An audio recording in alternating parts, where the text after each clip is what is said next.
4월 25일 화목의 메시지 민수기 18장 8절부터 20절까지 말씀입니다. 여호와께서 또 아론에게 이르시되 보라 내가 내 거제물 곧 이스라엘 자손이 거룩하게 한 모든 헌물을 내가 주관하게 하고 내가 기름 부음을 받았으므로 말미암아 그것을 너와 내 아들들에게 영구한 몫의 음식으로 주노라. 지성물 중에 불사르지 아니한 것은 내 것이라. 그들이 내게 드리는 모든 헌물의 모든 소제와 속죄제와 속건 제물은 다 지극히 거룩한즉 너와 내 아들들에게 돌리리니 지극히 거룩하게 여김으로 먹으라. 이는 내게 성물인즉 남자들이 다 먹을지니라. 내게 돌릴 것은 이것이니 곧 이스라엘 자손이 드리는 거제물과 모든 유제물이라. 내가 그것을 너와 네 자녀에게 영구한 몫의 음식으로 주었은즉 내 집에 정결한 자마다 먹을 것이니라. 그들이 여호와께 드리는 첫 소산 곧 제일 좋은 기름과 제일 좋은 포도주와 곡식을 내게 주었은즉 그들이 여호와께 드리는 그 땅에 처음 익은 모든 열매는 내 것이니 내 집에서 정결한 자마다 먹을 것이라. 이스라엘 중에서 특별히 드린 모든 것은 내 것이 되리라. 여호와께 드리는 모든 생물에 처음 나는 것은 사람이나 짐승이나 다 내 것이로되 처음 태어난 사람은 반드시 대속할 것이요 처음 태어난 부정한 짐승도 대속할 것이며 그 사람을 대속할 때에는 난지 한 달 이후에 내가 정한 대로 성소의 세겔 따라 은 5세겔로 대속하라. 한 세겔은 20게라이니라.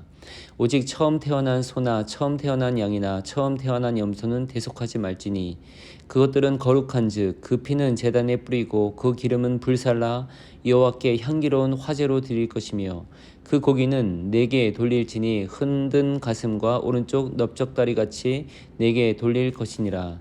이스라엘 자손이 여호와께 거제로 드리는 모든 성물은 내가 영구한 몫의 음식으로 너와 내 자녀에게 주노니 이는 여호와 앞에 너와 내 후손에게 영원한 소금 언약이니라. 여호와께서 또 아론에게 이르시되 너는 이스라엘 자손의 땅에 기업도 없겠고 그들 중에 아무 분깃도 없을 것이나 내가 이스라엘 자손 중에 내 분깃이요 내 기업이니라. 아멘.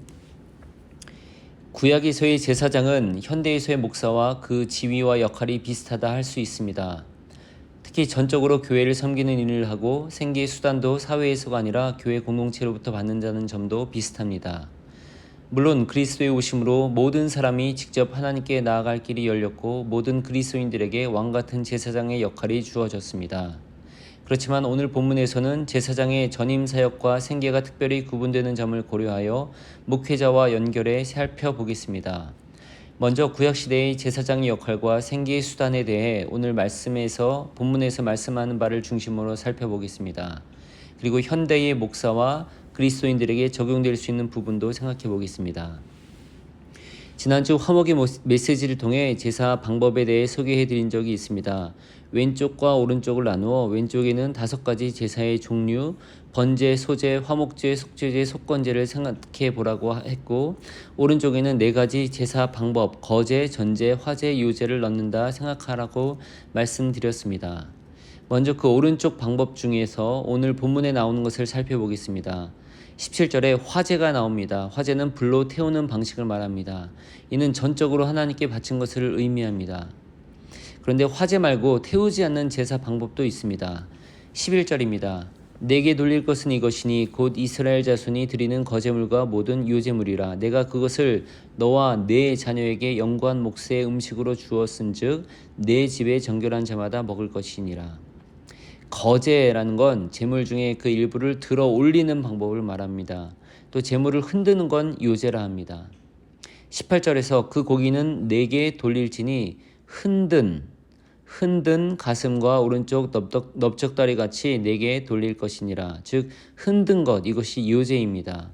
제물의 가슴살 그리고 넓적다리를 잘라서 흔드는 것을 말합니다. 19절입니다. 이스라엘 자손이 여호와께 거제로 드리는 모든 성물은 내가 영구한 몫의 음식으로 너와 내 자손에게 주노니 여기 거제가 나옵니다. 제물을 위로 높이 드는 행위를 말합니다. 즉 이렇게 거제 그리고 요제 방식으로 드린 것은 태우는 것이 아니었고 이렇게 거제와 요제로 드리는 것은 제사장과 레위인들이 차지할 몫이 되었습니다. 거제와 요제 방식을 이해하셨으니 앞에 구절을 다시 살펴봅니다. 지성물 중에 불사르지 아니한 것은 내 것이라. 그들이 내게 드리는 모든 허물의 모든 소제와 속죄제와 속건제물은 다 지극히 거룩한즉 너와 내 아들들에게 돌리리니. 여기 나오는 소제, 속죄제, 속건제는 왼쪽 칸에 구분하라고 말씀드린 5가지 제사 종류에 속합니다. 특히 소제에 대해 좀 더 말씀드립니다. 소제는 곡식들을 드리는 제사입니다. 그중 일부를 태워 하나님께 올려드린 뒤 대다수 남은 것을 제사장과 레위인들이 먹었습니다. 곱게 갈은 가루들을 기름과 유향을 섞어 드렸습니다. 첫 이삭을 드리기도 했습니다. 익힌 음식을 바치기도 했습니다. 음식을 화덕에 굽거나 철판에 붙이고 또는 냄비에 삶은 음식을 드렸습니다.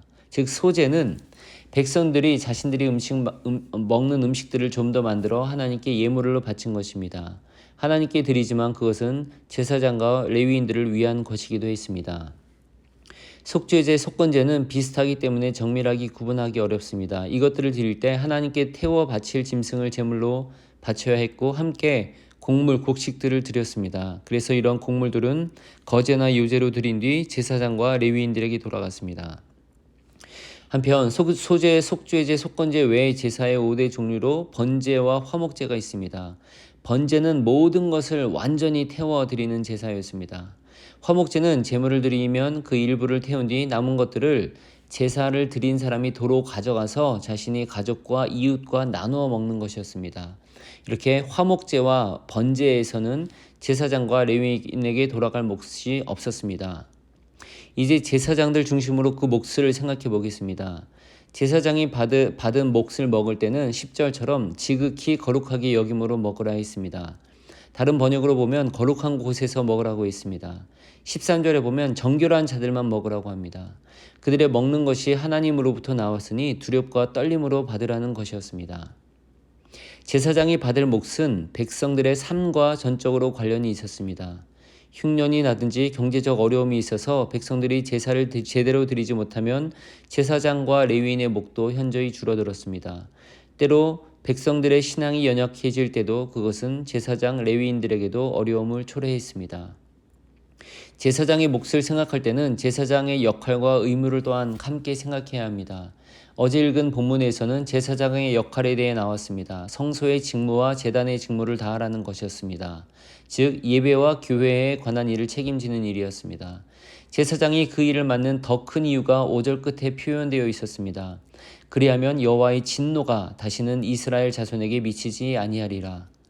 즉 제사장이 예배를 잘 감당해야 하는 이유는 백성들이 그래야 예배를 통해 하나님을 만날 수 있으며 그럴 때 하나님의 은혜 가운데 거할 수 있기 때문입니다.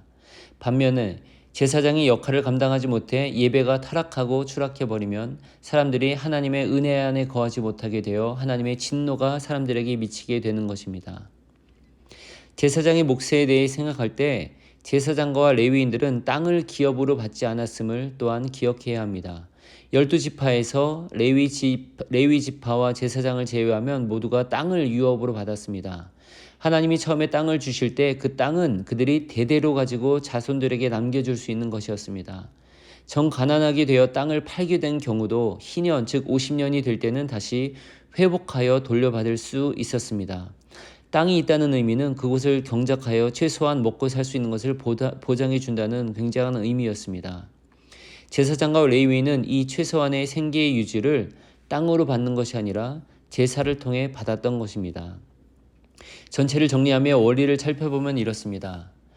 하나님이 제사장의 몫을 지정해 주셨습니다. 그것은 그들이 생계를 하나님께 온전히 맡기고 예배와 성전 돌봄의 일을 전적으로 담당하기 위함이었습니다. 제사장이 온전히 하나님의 공급하심을 신뢰하며 하나님께 예배드리는 것에 집중할 때 온 회중은 하나님의 곁을 떠나지 않을 수 있었습니다. 즉 하나님이 제사장과 레위인의 몫을 주신 것은 온 백성으로 하나님께 예배하는 것에 집중하여 온 백성으로 하나님의 복을 받아 누릴 수 있도록 하기 위함이었습니다. 이것은 현대의 목사와 교회의 관계에서도 중요한 부분이며 동일한 부분입니다. 이 시대에도 하나님께 바로 예배드리는 것이 중요합니다. 이 일들을 감당하기 위해 목사를 세우셨습니다. 그리고 목사의 삶을 교회 공동체에서 책임집니다. 이 관계가 건강하고 아름답게 세워져 갈 때 목사들은 하나님의 몸된 교회와 성도들을 위해 전적으로 헌신할 수 있고 성도들은 하나님을 섬기고 예배하는 삶에서 목회자의 도움과 지원을 받게 됩니다. 안타깝게도 그 정신을 살리지 못한 교회들이 많은 게 사실입니다. 교인들은 교회에서 목회자의 사례를 주는 것을 빌미 삼아 자신들이 목회자를 고용한다고 생각하는 이들도 많이 있습니다. 그러다 보니 온갖 잡다한 일을 목회자에게 맡기고 자신들의 비위를 맞출 것을 강조하는 교회들도 많습니다. 한편 그런 상황이 놓이게 된 것은 목사들의 책임도 큽니다. 목회자들이 예배와 교회를 섬기는 일에 있어서 거룩함과 진실함을 다하지 못하여 교인들의 신임을 얻지 못하는 경우가 많습니다. 그렇기 때문에 교인들이 더 목회자를 신뢰하지 못하고 목회자에 대한 존중은 더 사라졌습니다. 이렇게 악순환이 반복되는 교회들이 많아졌고 이민교회는 특히 그러합니다. 목회자가 기억해야 될 것은 오늘 20절의 끝부분입니다. 하나님이 제사장 아론에게 말씀하셨습니다. 새번역 성경으로 이렇습니다. 네가 받을 목, 네가 차지할 유산은 바로 나다. 목회자들이 바로 이런 확신을 갖고 하나님을 의지하며 당당하게, 거룩하게, 또 겸손하게 살아갈 때 예배가 살아나고 교회가 새롭게 될 것입니다. 그럴 때 각 교회는 목회자의 삶을 지원하고 책임질 것이며 그렇게 될 때 목회자는 더 담대하게, 더 열심히 교회를 섬길 수 있게 될 겁니다. 하나님이 세우셨던 이 원리가 다시 아름답게 회복되어 이 땅의 많은 목회자들, 또 수많은 교회들이 하나님을 더 영화롭게 하며 영광 올려드리게 되길 기도합니다. 나의 모습, 나의 소유 찬양의 원곡인 I offer my life 찬양을 붙여드립니다. 이 곡을 지으고 불렀던 찬양 인도자 단 모인이 20년이 훨씬 지나 나이가 훨씬 든 어른이 되어 모습으로 다시 부른 찬양입니다.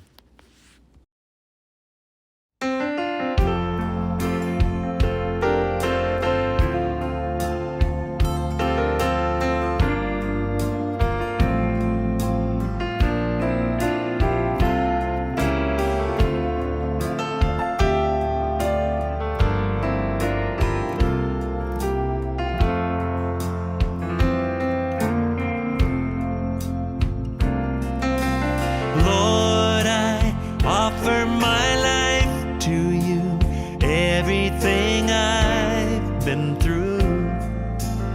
Use it for your glory, and Lord, I offer my days to you, lifting my praise to you as a pleasing sacrifice. Lord, I offer you my life. Let's sing it.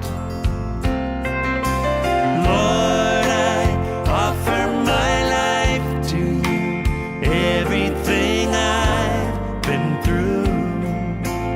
Use it for your glory, and Lord, I offer my days to you, lifting my praise to you as a pleasing sacrifice. Lord, I offer you my life.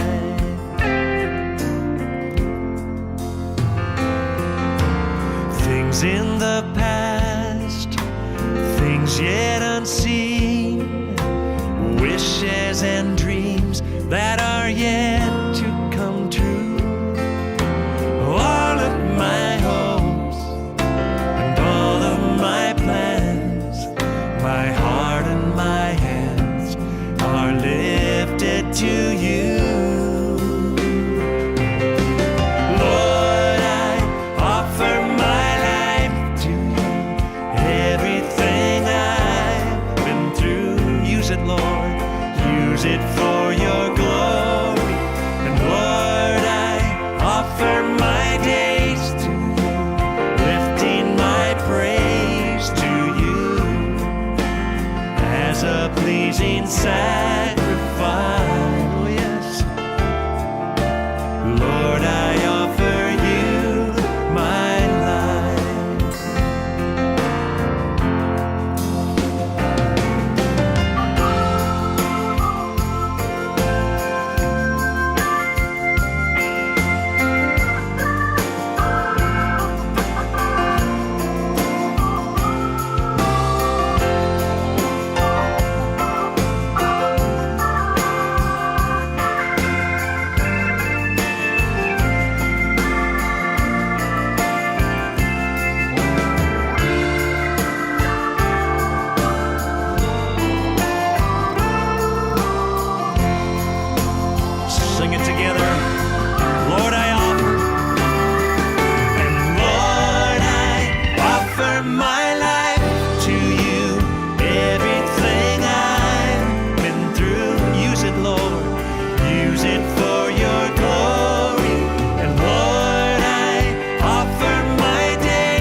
sacrifice.